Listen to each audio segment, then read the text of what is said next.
Season 2, episode 24 of the Daily Intermission podcast. Nate and Greg are back in studio. Nate, how are we doing today? Doing pretty good. Feeling real good. I'm feeling pretty good too. Too good. Yeah. You're feeling ready to rock and roll, hey? Feeling better than Sunday, I'll tell you that for true. Yeah, I mean, the boys were dealing with a big time change, and, the vibes were kind of low. I mean, we're just getting back into the groove of things. Straight up illness. Yeah, it was. But I should mention that the pregame show is brought to you by Manscaped. Yes. We never recommend playing in the Bush League, Nate. We do not. Now, growing it out, showcasing that, order your lawnmower 4.0 from Manscaped. I do apologize. Use the code TDI at manscaped.com for 20% off, free shipping. You will not regret it. And as you heard last episode, folks, you can use that thing anywhere on your body. Wow. Face, under pouch, Yes. anywhere. So It's a versatile product. So make sure product. So go over to Manscaped. Seriously, I don't know what you're using nowadays, but Manscaped is the best product on the market. So make sure you're heading over to manscaped.com and using that. But Nate, this episode, the whole first half, we've got guest Prakash Amritraj, tennis legend. I mean, this guy won the national championship in U.S. tennis. He won a national title, was the MVP at USC in his rookie season. not a big deal. Played on the ATP Tour. I mean, this guy is an unbelievable guy. He brought so much energy. Such a great interview. We're excited to bring that to you guys. For sure. But some other news, Nate. We're heading to Ottawa in 2 weeks. We're right back on the road. Turnaround. We're right back on the road, ladies and gentlemen. We are. I guess some news, too. If you go sub to the YouTube. That's right. What is I'm still trying to understand the entire thing, but if you go sub to our YouTube, you can win a chance. It'll be 2 tickets. You get to sit with us at the game, glass seats, and you get to meet an Ottawa Senators player after the game. So if you're listening to this right now and you're not subbed to the YouTube, you'd better get over there, because who doesn't like a free hockey game? Yeah, it's going to be amazing. Like Nate said, it's a big giveaway. Come watch the game with us in Ottawa in the lower bowl. Come meet a player after the game. It's going to be absolutely electric. So if you want to be involved in that draw, go sub to the YouTube. It's going to be electric. It's going to be sick. Nate, continuing the pregame show of episode 24 of season 2, a lot of NFL news have broken. I know a lot of free agents have signed, a lot of mismatching. Tom Brady's coming back. That's crazy, man. But we're going to save that for next episode because Prakash, the first half, I should say, of the episode is quite jam-packed. So we're going to get right into things here with Prakash. Let's get it. And we're super excited now to be joined by Tennis Channel head analyst, does a lot of TV work. I think he's in the movie scene a little bit as well. Studio host, Prakash Amritraj. Prakash, thank you for joining us today, man. We're really excited to talk tennis. How you doing? Gents, my pleasure. Listen, I love what you guys do. I love the energy, the vibes you guys bring. I go all out too. So absolute pleasure to be here. Hey, listen, we're excited. So Prakash, walk us through your tennis career. I know, your ATP tour is kind of in the rear view and you're now in the media scene, but talk a little bit about your journey in tennis and kind of how you came into the media scene. Absolutely. I'll give you the quick rundown. I mean, look, I grew up around the game. Pops was, one of the greats. He was top 10 in the world. He, was historic figure for India, putting India on the map, especially on the sports side of things. So I grew up around it, loving it. I got baby pictures with Boris Becker, Jimmy Connors, all these legends carrying me. So it was a natural love that I developed for the game. And that love still stands today. By the time I was 18, I had won Kalamazoo, which is the biggest junior national tournament in the U.S. I was number 1 in the country, got a wild card into the U.S. Open. As an 18-year-old, played at USC, led them to an NCAA title as a freshman. I was the most valuable player. Turned pro after that. That was an exciting time for football at USC, by the way, early 2000s. Super exciting time. Anyway, left off, played on the tour for about 10 years, got to fulfill a dream in that I represented India in the Davis Cup. I became India's number 1 30 years after my father was India's number 1, which made me feel like a part of history. Had a cool couple moments on the ATP tour. I got to play at, the Grand Slams, obviously Wimbledon and so forth, made the finals of the prestigious Hall of Fame tournament in Newport in singles, made another doubles final along the way, and built some pretty special relationships. So that was my playing days. Had a few too many injuries, had a left wrist surgery, had a pretty comprehensive right shoulder surgery that eventually took me out of the game after about 10 years. And then I kind of sunk myself actually into the entertainment side of things because it was always film and tennis growing up. So sunk myself into the acting side, trained exactly how I do in tennis.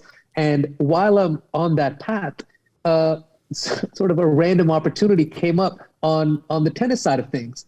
And I did a little bit of commentary there. I covered Wimbledon one year for a big network out of India, one out of the Middle East. Then randomly, I got a small opportunity on the Tennis Channel for a little 60-second clip. It went well. So I had another little opening, then another little opening.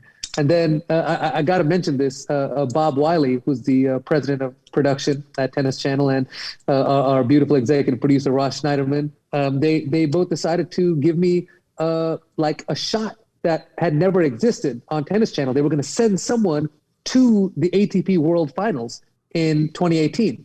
Now, these are the top 8 guys in the world, right? Federer, Djokovic, Nadal, just, the top 8. And they're like, listen, we're going to send you.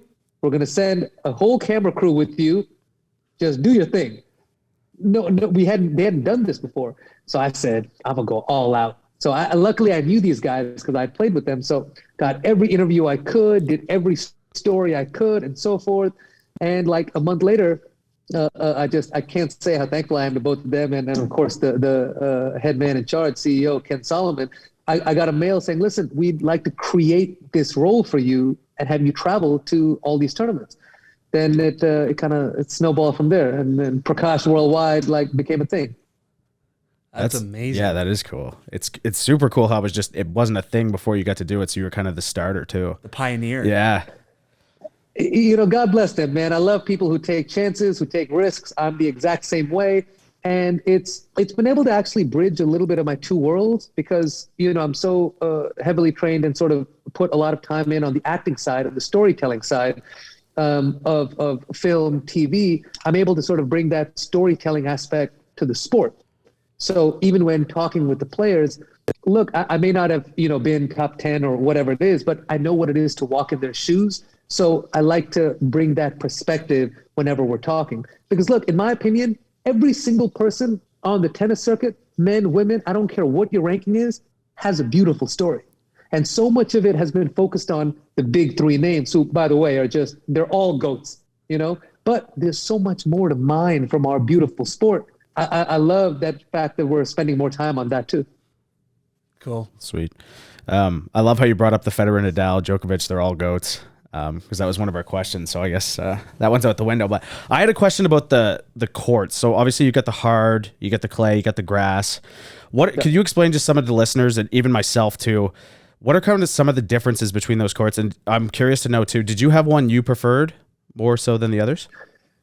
100%. So I'll give you a little history too. So let's go back a few generations. The courts were very different, right?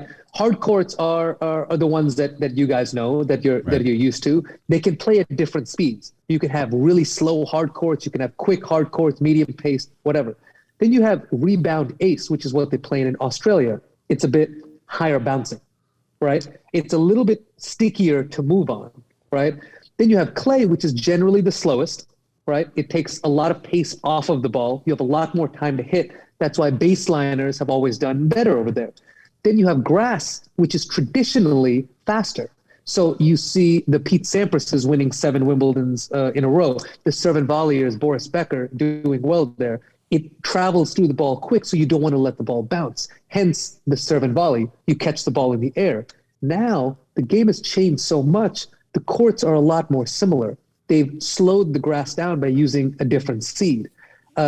All of the courts are a little bit more of the same pace. So you see a lot of players having more success on the surfaces consistently, as opposed to in the 90s where it was you were a grass courter or you were a clay courter or you might be an all courter. There were a lot more contrasting styles, which, by the way, I loved. I loved watching the servant volleyer versus the baseliner. Now players are playing a lot more similar because of the changes. And personally, I used to love grass, because I grew up servant volleying. That was the game that I loved. I thought it was exciting to play. So even Davis Cup, when I played for India, all of our home matches, we would put on low bouncing grass courts to give us the advantage. Cool. No, that's amazing. Here in Canada, and especially rural Atlantic Canada, we're just accustomed to the hard courts, and I'm not sure if they're hard or fast. The sport's just hard in general. So, but ATP Tour, and we'll talk WTA Tour. They're in, so it's the Indian Wells tournament this week in California. So, did you plan the event, Prakash? Can you tell us a little bit about what the event is like in California? And I understand that it's a 1,000-point tournament, so there's a point ranking that's dedicated to the event. So I'm assuming that's a tier 2 to the majors. So these tournaments, the Miami Open in a few weeks and the Indian Wells, they're fairly big tournaments for the players on the tours. They're monster tournaments, and these are actually the ones that I go to. So I'll leave in a couple days for Miami now, and we have like a whole Tennis Channel beautiful setup. We always have the best view in real estate at all these events. Yeah. The 1,000s are sort of the core, right? Because there are a lot more of them than the Grand Slams, and you get 1,000 points for winning them. Now, all of these points are very weighted towards the end of the tournament.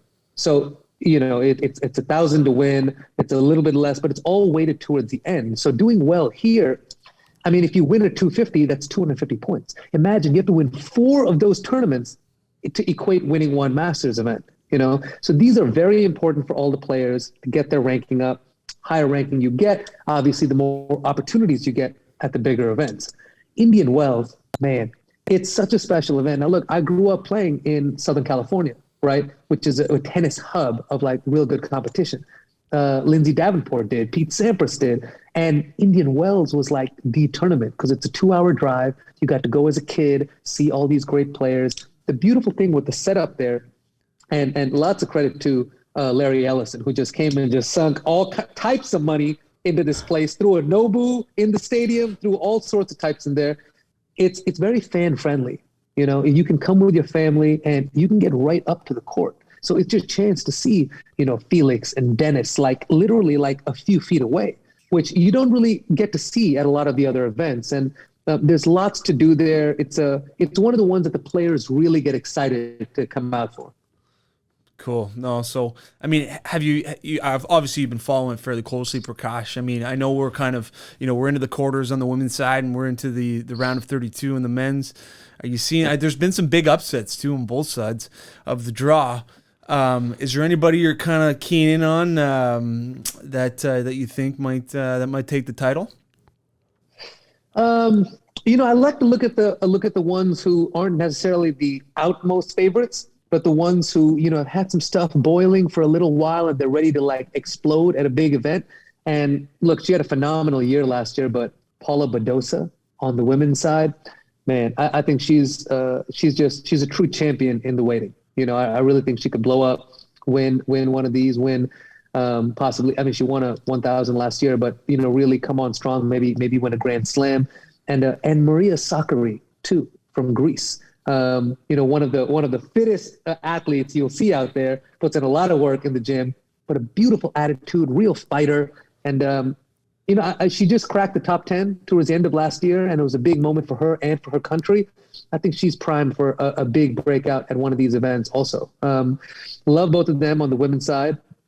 And on the men's side, look, it's all about the American men right now. I mean, you got 4 still in there. You got John Isner, Taylor Fritz, Riley Opelka, and the one everyone's talking about, Jensen Brooksby, who just took out Stefanos Tsitsipas in a spectacular match. And man, this guy, you want to talk about competitor, he doesn't care. He's going to go out there, make your life a living hell, make you work for every point. Love watching this guy compete. So it would be great to see an American come out and maybe win one of these things, because it's been a little bit of time now since, look, Isner won Miami a few years back, but other than that, it's been a minute. So I think all the American eyes definitely are on those 4 right now. Cool. Well, we'll be live betting the 2 women that you mentioned for sure. For sure. So get some good odds on them. I'll bet. Absolutely. Another guy, the Italian, is Berrettini. I mean, I know he's kind of still in, and I know he's got he's got the big serve, and I know he's been competitive in some majors recently. So he's a guy that I've kind of been eyeing through the draw, and he's experienced some success, Prakash. But talk about how the sport's evolved into the 21st century. We look through the Big Four, and hockey specifically in Canada, it's the physicality of things has kind of left the game, and it's more of a highly skilled, fast-paced. Have you seen major changes in tennis? How the game's played, maybe how the athletes take care of themselves. Has there been some major changes, kind of coming into the 21st century in the tennis game? Yeah, 1,000%. So I played from 2002-3 to 2013 on the tour. During my career, I think is where we saw drastic changes. When I came on, you could still serve and volley. A lot of players use natural gut.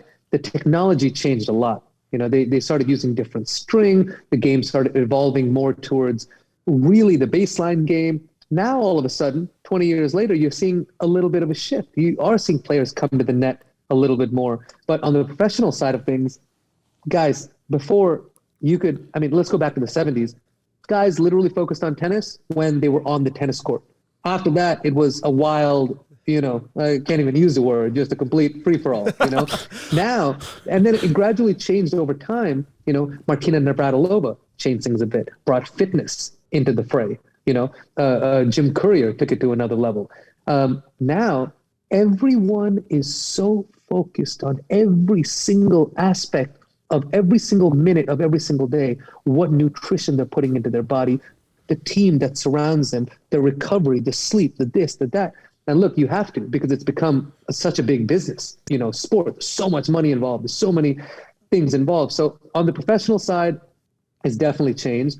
But at the crux of it, it's still problem solving and one against one, which is my favorite thing about the sport. I love it. No, absolutely. We see that across the board. Just health and fitness. To stay competitive in your respective professions, you have to just be so committed to fitness and health and staying at the top of your game. Yeah, I just wanted to touch back on when you brought up earlier the GOATs, Federer, Nadal, Djokovic. I'm curious, who do you think is, out of the three of them, the most impactful player maybe for the sport? Might be a tough one. Let's talk about that. What do you mean impactful? Give me your definition of what you think that means. We'll say maybe grown the sport of tennis the most. Growing the game. Yeah. I think, in that aspect. That's probably a tough one, honestly, on the spot.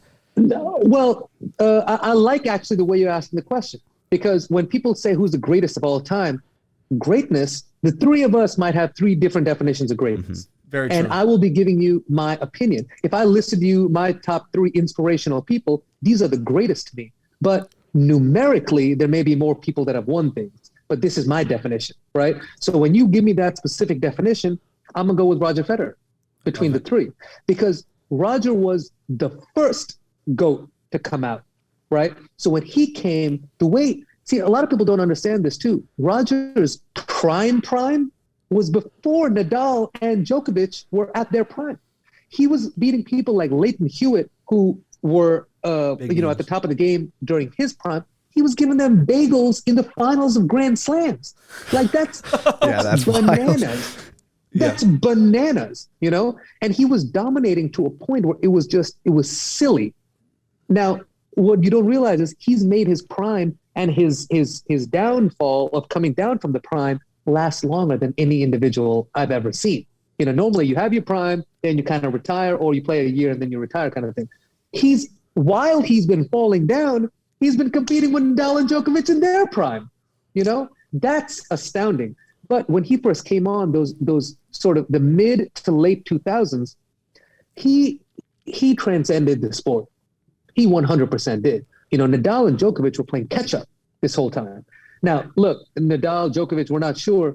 It's likely that, they will certainly finish with more than Roger. And we're not sure who will finish with the most number of Grand Slams. But by your definition there, I'm going with Roger. Okay. I absolutely love it. We'll talk about Tiger. We did kind of before the interview, Prakash. I mean, he may not have the most wins. He's got, but in terms of impact on the game and growing the sport, I mean, he's truly been the most impactful. But let's flip the switch to the women's side. I know you're close with the Williams sisters, and I mean, I don't know if there's a duo that's had a more impactful footprint on the women's side of the games. I mean, we look at Serena, and she's got 23 Grand Slam titles, and I think Venus has 7, but just talk a little bit about their greatness and your relationship with them, and how meaningful they've been to the game of tennis. Gosh, I mean, how much time do we have? We have the rest of the day. We have the rest of the day over here. That's right. You'd be hard pressed for me to find 2 individuals that have impacted the sport of tennis, not women's tennis, more than those 2. I'm just unbelievably blessed and lucky to have spent a lot of time with them, become close with them, and not just them, their whole family. I preach my whole, what's your code philosophy on Instagram, which is what I use when I go and speak to young athletes at colleges and so forth. And just to give you a short little insight on that, it's basically, I feel like everyone needs their code, right? And their code is these overarching set of principles and beliefs that you believe in so emphatically, they kind of trickle down and influence every decision you make on a daily basis. And after studying the greats, I really believe their code is so strong. That's why they're able to pull more out of them than the average person. And a lot of that came from spending so much time with them, kind of figuring out the way they function and what really makes them tick and what moves them. I'm like, oh man, that's what they have inside them when they're at 6 all in the third or at a difficult moment in life. That's so beautiful and that's so powerful. That's one of the, it's been a lot, but that's one of the main things that I've taken away from them and their strength. But, people like Serena, Venus, I don't even look at them as like sportsmen. I really look at them in the categories of Muhammad Ali and these kind of people who, I put in the level of greatness because, of what they mean. I think the best way to describe it is, I'm a big, movie guy. I'm in that world also. And in the first Batman movie, Christian Bale's Batman, Batman Begins, he says, about Batman, it needs to be something more, like he needs to be a symbol of something. And I think when you transcend achievements and you all of a sudden become a symbol, and when people can look at that symbol, they want to give more of themselves and become better and do more for others and be more. That's special. That's greatness. And that's how I see those 2. For sure. Just when you bring up symbols too, do you think who do you think are the next great ones coming in for women's tennis? Like obviously we saw Leylah Fernandez and Emma Raducanu. I can't say that last name. If I got that right, that's a miracle. Raducanu. Okay. That was pretty close. Okay. I almost had it. Yeah.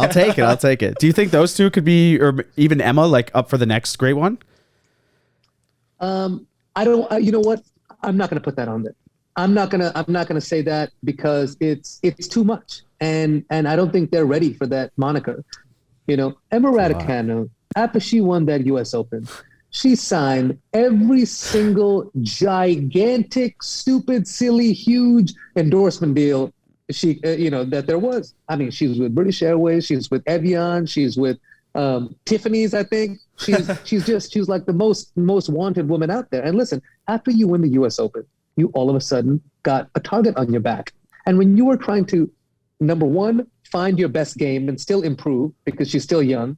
Number 2, find yourself in this world as a human who is in their early 20s, for God's sake, where, none of us really have a good grapple on what's going on. You're trying to do both those things. And now you're dealing with the pressure of all these endorsements and everyone's saying you're the next best thing. You have to win. And you're going out on court with that every single time.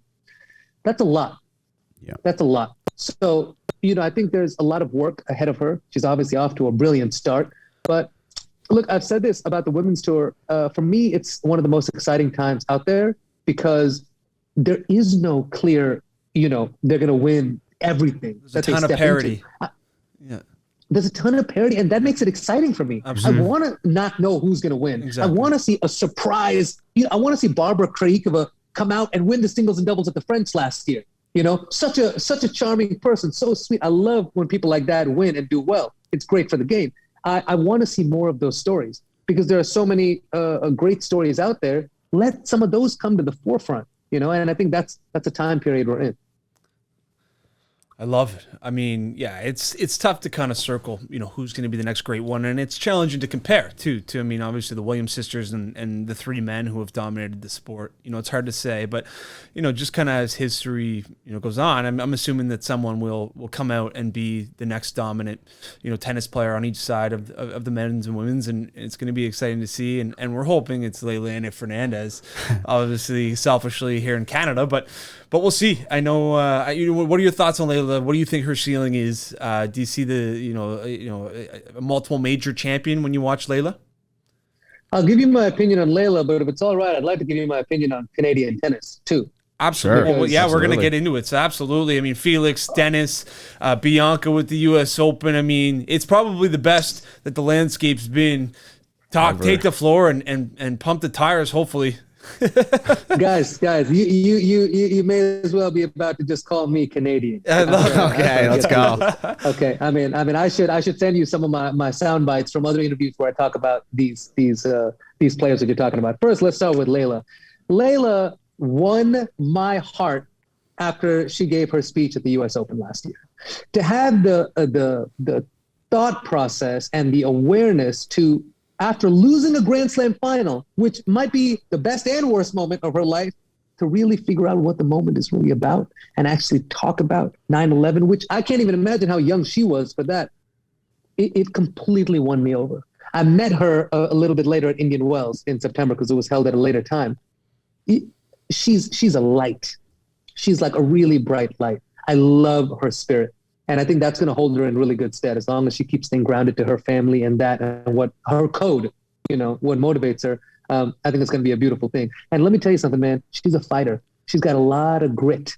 When things get tough, that's when she fights. She took out some unbelievable players to get to the final of the U.S. Open last year. So big fan of hers, hoping she can continue to do beautiful things. Just picked up a title in Mexico too, on a bit of a run, which is great.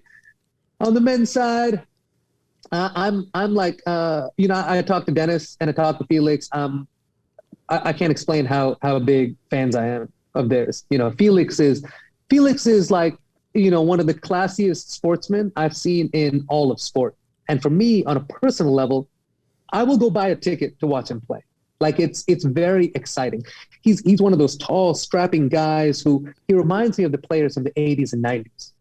He's got beautiful flowing strokes, loves to come to the net, all court game. And this is how he won me over. Last year in Indian Wells, he threw up a reel and it was him playing, palm trees in the background, blowing backhands, forehands. And in the music for the reel, he threw up Pac's California Love.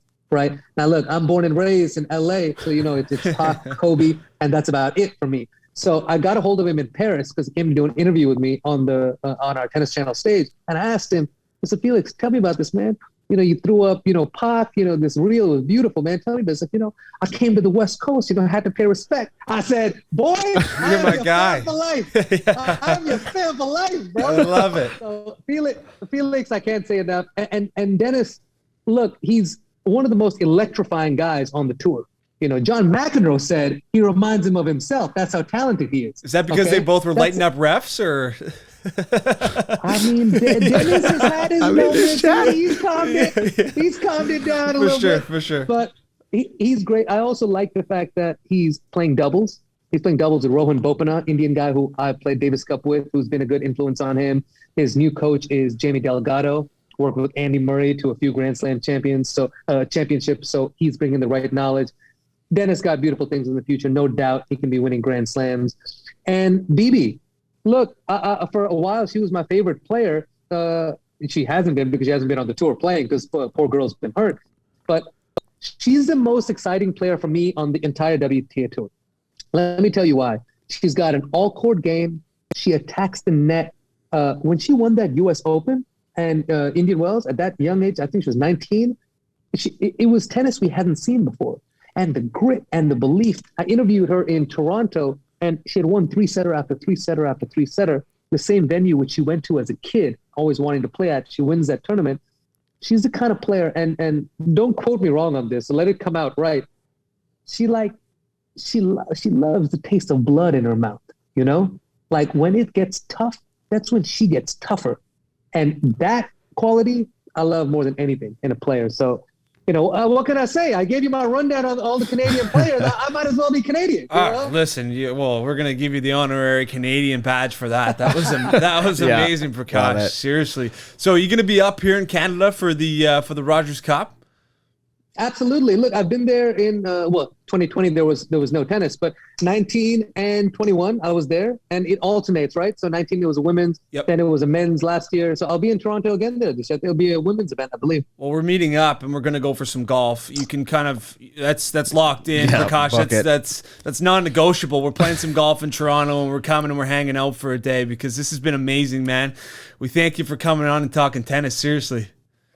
My pleasure, man. Look, I'm down for the golf, but look, you know me. I'm strict on my macros and my diet, but my cheat meals are legendary. So if you can throw in a great burger spot with the golf, you got me.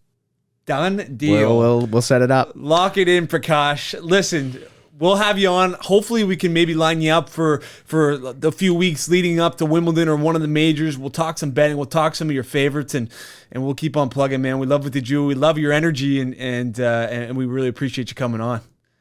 Yo, I appreciate the love, guys. Listen, love what you bring, so keep at it. Look forward to listening.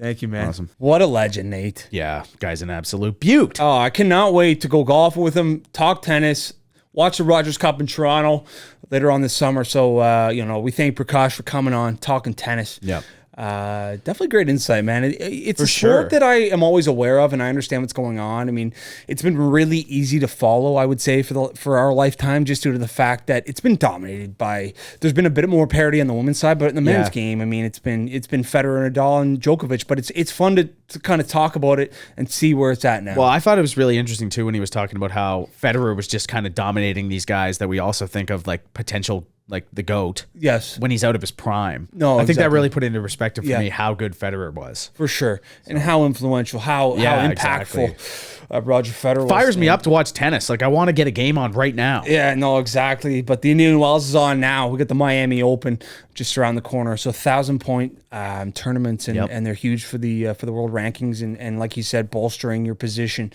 in the draw for the major Grand Slam tournaments. But Nate, we're moving into quarter 3. No halftime show, unfortunately, today, just due to time constraints. Next week's halftime show, I should say Monday's halftime show, is going to be Where is the School Located? And I tell you, if anybody gets one, it's going to be, we're basically going back. If there's anybody who follows on TikTok, which I'm sure, obviously there's a few of you, we put one out today, and it's tough being from Canada. For sure. Trying to guess where these American schools are. So, well, even like when we're trying to navigate the NCAA and which divisions they play in, it's just so challenging. So when you bring out a school like Wright State or St. Peter's, I mean, it's just it's a complete even some of the big names, man. Like I had Duke, Baylor, like Baylor's there every year. Like Duke, I double took it. Yeah. I was like, is it North Carolina or South Carolina? For sure. But just as Canadians, like you said, Nate, we're not often as educated in where they are located geographically. And it'd be so easy being from the States because, like, if you told me a school in Canada, you're getting it. No, exactly. You know, so exactly. But anyway. But Nate, quarter 3, we got a little MLB chatter. We're going to talk a little March Madness. Then we're going to go quarter 4. We're going to give a little debrief of the NHL, NBA through the past week. We'll give a little fire rag and give a little dog water of the week in the post-game show. But starting off the MLB, I don't know if I've ever been so excited for a Toronto Blue Jays season in my lifetime. And I'm a Red Sox fan, but I also have an allegiance to Toronto Blue Jays because I'm Canadian. And they're the one Canadian team that I've kind of hung on to. They're the one I like the most. Same. For sure. Exactly. For sure, yeah. Yep. So, I don't know. It's going to be awesome. I mean, obviously, Matty Chapman. Yes. Getting traded to the Blue Jays. Everyone's probably aware of the news by now. It was yesterday. Well, 2 days ago now once this gets out. But Matty Chapman is a beauty, dude. I got his Oakland jersey. I might have to try and do some sort of like halfway swap. Yeah. I mean, we think about the Blue Jays pitching. So they signed Gosman long term. They still have Hung Jae Ryu. They still have Manoa, who played extremely well last season. Who's the guy coming in from Seattle? Kikuchi. And Barrios. So that 5-man rotation looks so solid. Yeah, like just chuck Robbie Ray to the wind, but it's over. Yeah, it doesn't matter, man. No, it doesn't matter. It doesn't matter about his departure. But no, like you said, Nate, I mean, there's just so much excitement around the Blue Jays this season. And yeah, bringing in Chapman, and we think about their offense. I mean, there's no issues there. I mean, you Dude, got their Vladdy, infield is Bichette, disgusting. It is. It really is. And I mean, there is a lot of rumors too about Jose Ramirez coming in from the Cleveland Indians, and if they could get that done, I mean, it's just going to be unfair. Just go for it. For sure. You say it's going to be unfair, but yeah, I know. That's what I mean. Yeah. Like, let's do it. Get it done. Like, you say it's unfair, but then you just start looking, and you get like the Dodgers just signed Freddie Freeman. Exactly, and then you got the Yanks. Who did the Yankees just get? Well, they signed Alex Rizzo. And who else did they re-sign? Oh, they just got Josh Donaldson in the trade. That's what it was. That's right. That's exactly. Yeah, the bringer of rain. And you just got to feel like he's going to go off against the Jays. For sure. And the Red Sox made it to the semifinals last year. Exactly. The conference, the American League Conference Series, the ALCS. But I mean, they'll probably be good as well. I mean, and the Rays were a fantastic team as well. So yeah, I mean, the AL East is so competitive, ridiculous. And the Blue Jays have decided, like, let's push the chips into the middle of the table here, and I love it. Like, I really love seeing it, and it's going to be such a great season, man. Just a touch too, like you can't forget about the Orioles. What an absolute write-off. Those guys suck. Oh, they're brutal. Shoot. Nate, just kind of keeping it in the MLB. We've got Tatis Jr. Tough. He is going to be out for the foreseeable future, hurting his wrist. And he's getting surgery, no? Getting surgery done, after tearing his ACL last year. It's tough to see, man. It really is, because he didn't do it while training for baseball. I guess he was on some motor vehicle, whether it was an ATV or motorcycle. There isn't really too much transparency in terms of how that injury went down, but Tatis Jr. out long-term for San Diego, which is devastating because he might be the most electric player in baseball. Yeah, I mean, the guy is, 23 years old? And he's just an absolute, the guy gets thrown on the cover of the show, too. 22. It's like, could you imagine being 22 years old just running the MLB? Let alone, it's absolutely ridiculous. Now, how long do you think how long was the time frame? You think wrist surgery, you think swinging the bat, I'm thinking 3 months probably, yeah, tops? 12 weeks, yeah. It's really hard to say, especially because he's coming off that almost full year injury, and then rolled it into the wrist injury. So we're talking about a year and a half, season and a half, not playing baseball. I mean, at least he got for him and his he got the ticket already. No, exactly. Oh, that's just he's like, I'll take a couple months. I got another $350 million rolling into the bank on July 1st, so I'll be all right. Rolling in Benjamins wherever he wants. No, you're right, Nate. But we got the Colorado Rockies signing Chris Bryant to a 7-year deal, $182 million. We got Zach Greinke heading back to Kansas City on a 1-year deal. We got the Cubs signing a Japanese outfielder, Seiya Suzuki, 5 years at $85 million. So there's lots of signings coming out in the MLB. We're still a couple weeks away from opening day. Preseason's on its way, but Nate, we're back, man. It's going to be exciting. And it's going to be, like we said last episode, it's going to be headlining a quarter every episode. We're going to be dialed into the MLB. Betting advice, everything, DFS, you name it. So we're excited for it, man. Yeah, just a touch, too. We got Doolittle going back to the Nats. That's right. Old Doolittle. Yeah. My guy. Yeah, okay. But I just keep refreshing, just waiting to see where Trevor Story's going to go. Yeah. I'm waiting for it. For sure. And I hope it's the Jays. Yeah, exactly. I was hoping the Red Sox, but Bogarts kind of came out and said that he wants to stay at the shortstop position. Yeah. So maybe Story will come and play at second. But Bichette's shorty, right? Yep. Yeah. Okay. So he's not amazing. Like if you bumped Bichette to second and brought in Story. Oh my God, dude! I don't think you'd get a ball through the infield. Oh man. On the ground? It'd be absolutely insane. But. Anyway. But continuing in quarter 3, Nate, we've got a little March Madness to talk about, and we have Michigan upsetting Colorado State early on in the bracket. I mean, I think we were both on Michigan. It wasn't, we were. It wasn't a huge upset. I actually think just seemed like an odd 11 seed to me, big time. And I think Michigan was favored in the game. Yes, they were favored by 1. They may have been. Yeah, I know. I was going to say, I know Memphis was coming in at -3.5. Yeah. So as we've had our brackets filled out, Nate, and as we've navigated through the top 64 teams in the March Madness this year, who are some of the guys you're looking for? Who are some upsets you've picked? And who's your winner? My winner's Villanova. which is amazing. For anybody in the DI pool, I'm the only one with it. Yeah. So I'm trying to go back to back this year. So we'll see what happens. But who are you taking?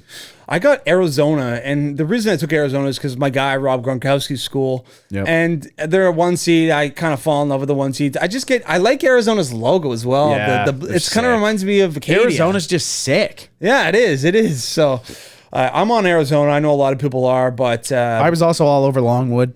Yeah, I mean, how can you not? I mean, who doesn't love a little Longwood? Yeah, I mean, personally myself, but they're everyone, I would say they're currently down by 32 with 15 minutes to go in the second half. Who's down by 32? Longwood. Oh, you've got them winning. So they're down by 32. And Chattanooga is another team that you've got going. Yeah, you got to watch them. Marquette, I got going to the Sweet 16. Okay, that's a risker. Against North Carolina, who beat Duke not too long ago. Yeah, so that was probably not a great call. No, it's such a fun time of year. We'll be following it closely. If you're in the bracket that we have online, well, congratulations. If not, then we apologize. We'll be running it every year for the next 100 years. So make sure you're following along on Instagram and make sure your children's children will run it after that. Yeah. No, it'll be passed down generation to generation. Yeah. But make sure you're following along. Like seriously, we give them out for free. We do a nice merch package for the winner. And it's just it's all fun and games. But Nate's coming off a win. He picked Baylor last year to win, and I know he won the daily intermission pool, so he's feeling pretty good. Feeling pretty good indeed. All right, Nate. Quarter 4. Yep. We're moving in. NHL, NBA talk. We'll just break through. I mean, with the NHL trade deadline right around the corner, it's on Monday in a few days here, and there's been a few deals. I mean, Calle Jarnkrok is heading to the Calgary Flames, and this one's really exciting, I think, for Calgary Flames fans, because obviously they acquired Tyler Toffoli. They're on an absolute heater. I mean, it doesn't seem like they lose anymore. They're first place in the Pacific Division, and Calle Jarnkrok has a lot of ties to that team, Nate. He does. I believe he is cousins with Elias Lindholm. Yes. Which is wild. And Jacob Markstrom. They're all from the same hometown as well. Yeah. I think is it Gavel? It sounds right. Yeah. I think so. That's where Nick Backstrom's from as well. Okay. So, I mean, you got 4... Talk about a hockey hub. Yeah, I was going to say, you got 4 stud NHLers there from a town of 75,000. I guess you probably wouldn't consider that... would you consider that a town? I don't know. What city comes in? Yeah. 75. Like, it's got to be drawing the line, right? Certainly. I mean, what is it? Like village... Town. Well, village can't be any more than 3,000. Well, that's just it. Yeah, village and then town and then like a village. Like now, I think it's porridge. I live in a village. Yeah, Port William's a village, eh? Yeah, it is. But no, so like they said, Calle Jarnkrok, a lot of connections to Calgary. Should be super exciting. They acquire him from Seattle. Kind of a stud too. Yeah, solid third liner, man. Like that's a good pickup. Gee, man, the Calgary Flames are looking scarier and scarier.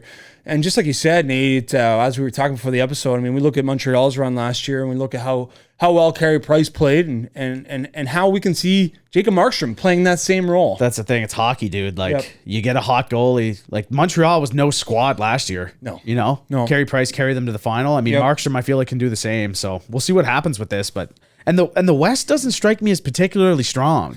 No, it doesn't. So let's see what happens. Outside of like the Colorado Avalanche, yeah. I mean, you've got kind of like Minnesota and Nashville in that central. But I would love to play in those teams. I would take those teams any day of the week. Exactly. Like if I'm I would almost argue Calgary is probably the second best team in the West. I wouldn't argue with that, Nate. But Ben Sherratt's heading to Florida, so Florida gets a little D-depth there. That's some fresh news. I know he was kind of a highlighted free agent in this year's pool, and we also have Thomas Hertl, who was kind of rumored to be on the block, signing long term in San Jose, 8 years at just over $8 million a year. So $8 million, 8 years on the dot. So I mean, you have to think that San Jose is happy about that. I mean, Thomas Hertl is kind of an underrated guy. Like sure. He's an unreal player, and I know San Jose fans should be happy about that. But was it his rookie year? He came in and scored 4 and had the through the legs on Martin Through the legs, Biron. It was so disgusting. And Biron just retired. Yeah, I said that's it. Straight up. That's enough for me. These guys are getting too good. But no, I should mention, Nate, we've got Pete Blackburn joining us Monday. Yeah. Bally Sports representative, hockey analyst. He's just a great follow on Twitter.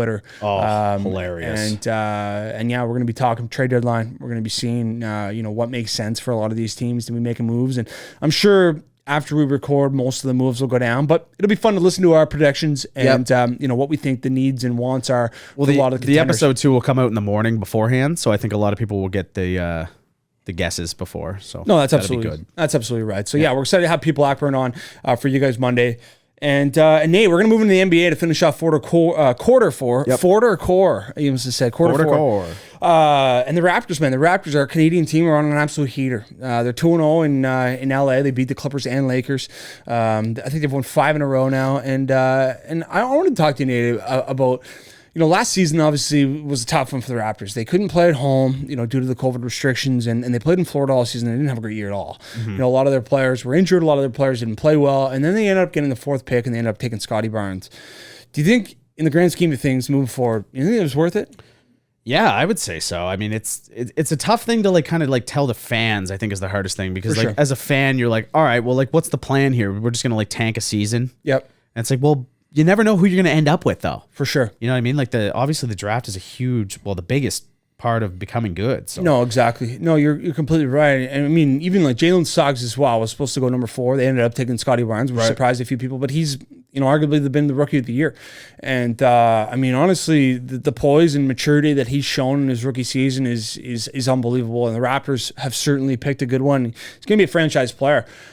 Which is certainly exciting for the Toronto Raptors and moving forward with Siakam and Van Fleet and OG. I mean, they've got a nice core there, and if they can continue to build, I think they should be a competitive team in the East. And I think the write off of last season, it's going to pay dividends, man. Yeah, I think so too. I mean, it's going to be tough for them this year to really do anything in the playoffs. I feel like just because even if you end up what I believe they're sitting in 7th right now. Yeah. So it's you get in that play-in game. That's just kind of that extra stuff. Yeah. Also, what's up with the playing games? You don't get credit for the points. They don't count for regular season and they don't count for playoffs. Yeah. Okay. You know what I mean? It's so what is no this? man's land? It's just pretend Should exhibition be playoffs, games. in my opinion. 100%. Yeah. You're going to play it. Anyway, it's just weird. But yeah, so those points and those they just don't count for anything. That's a mistake. It's weird. Yeah, it is. But I did want to move into the Brooklyn Nets and just to kind of begin our Brooklyn Nets talk.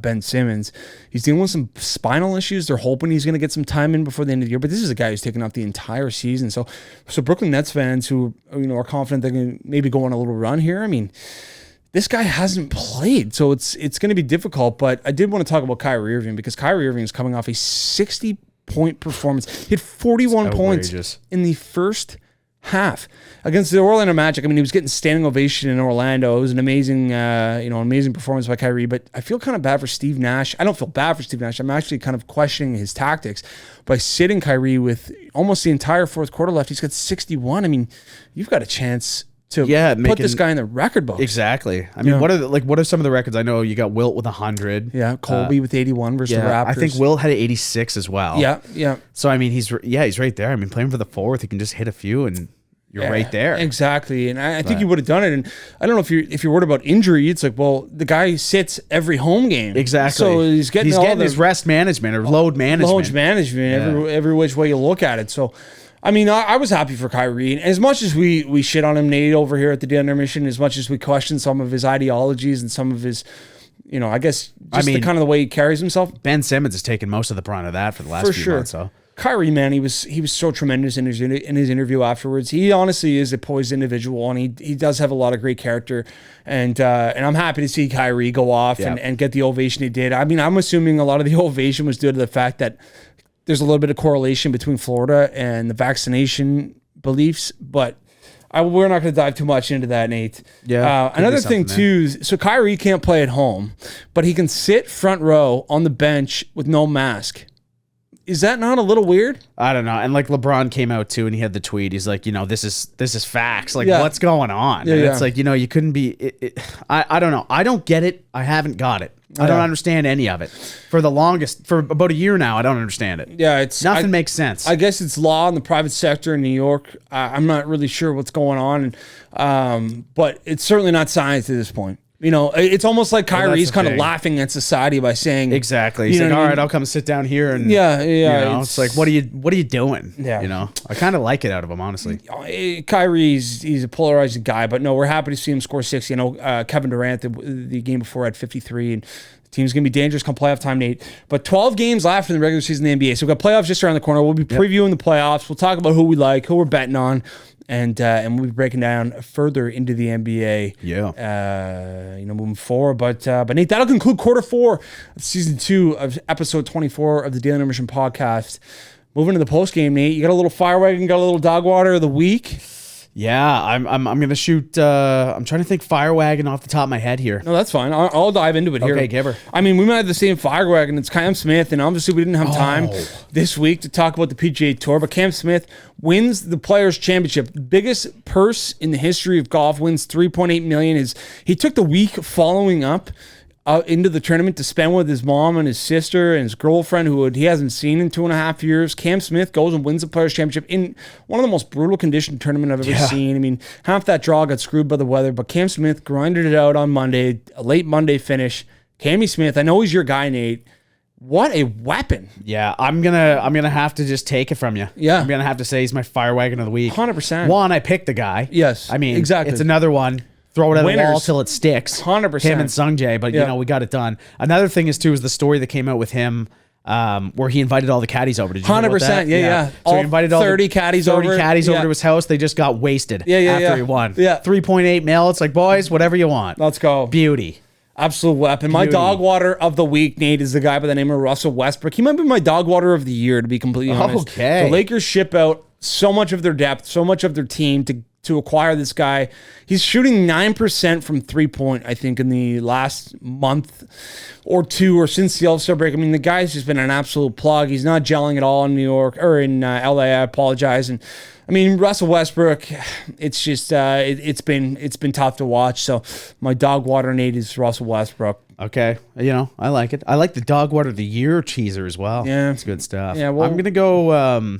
This is a guy I don't think I had him as fire wagon, but I mean, the guy's been a fire wagon lately. Yep. Mine is going to be for dog water is Austin Matthews. Okay, yeah. I mean, obviously he's cross-checking Rasmus Dahlin directly in the face. Yeah, we didn't talk about that too. That was pretty bad. It was pretty messed up, man. Yeah, like, you can't be doing that stuff. No. And now this is another one where I'm torn on, where last week I was torn with, like, is it Ben Simmons or is it the fans kind of thing, you know? Yeah. And this is kind of also with the Leafs fans. Like, I saw a lot of people saying, like, this guy shouldn't be suspended. Like, obviously, like, Leafs homers. It's like, dude, you cannot cross-check a man in the face like that. Like, this is ridiculous. Like, yeah. I just always revert back to it, and I know it's, like, probably a little bit of a Washington bias. Yeah. But it's like, if Tom Wilson did that. Or Brad Marchand. Exactly, right? Like, you got it right on We're talking 10, 15 games. Without a doubt. Crazy. Exactly. Yeah. And Matthews gets 2. Yeah. I mean, I thought it was fair. Sure, I think it's fair just because of the fact he hasn't been suspended before. He's taken 60 minutes of penalties in his 6 years.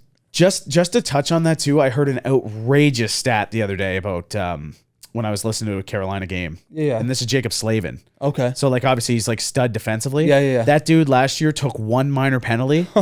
One minor penalty playing against the team's best, like, shutdown. Top one minor minutes. penalty. You know what it was? What? Delay a game. No. This is one penalty last year. What a stud. Ridiculous. They're going to be a unit, and they're rolling into Toronto tonight. And they've got the shutout king. I forget his name right now. But, Eric Walgren or Walgren or something. Yeah, exactly. I was waiting to. I forgot to. We didn't really get into the NHL too much, but I was waiting for, like, I'm surprised this guy hasn't been crowned Curtis Joseph 2.0. Exactly. Yeah, exactly. I saw that Garrett Sparks also started out his Toronto career with a shutout as well. So well, that could go horribly then for old Eric. Exactly. Yeah, exactly. Anyway, listen, we appreciate you guys tuning in. We'll be back on Monday, like we said, with Pete Blackburn talking NHL free agency. We seriously appreciate all of your support across all platforms. Nate, let's rock and roll, dude. Let's go.